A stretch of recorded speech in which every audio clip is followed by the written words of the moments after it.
Libanonski premijer Saad al-Hariri je mednarodno skupnost pozval na pomoč, saj se Libanon spopada s posledicami vojne v sosednji Siriji, iz katere je k njim v 7 letih vojne pobegnilo več kot milijon beguncev.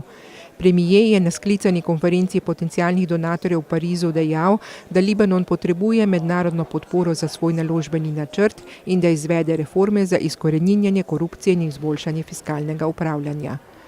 Gospodarska rast v državi se je zmanjšala na manj kot 1% letno, v povprečju za 8%.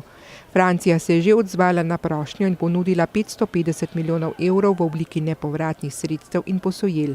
Pričakuje se, da bo konferenca v Parizu, ki jo je sklicalo 50 držav in organizacij, vključno s Savdsko Arabijo, Združenimi državami, Rusijo in Katarjem, vzpostavila nadaljnji mehanizem za spremljanje napredka pri reformi.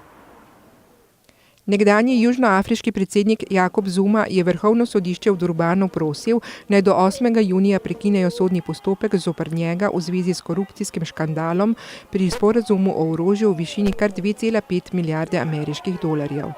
Množici ljudi je nato dejal, da se bo izkazalo, da je nedolžen. Razprava o odlogu postopka je trajala le 15 minut, sodnik je odobril njegovo zahtevo. Proti Zumi je sicer vloženih 16 obtožb, povezanih z goljufijami, izsiljevanjem in pranjem denarja.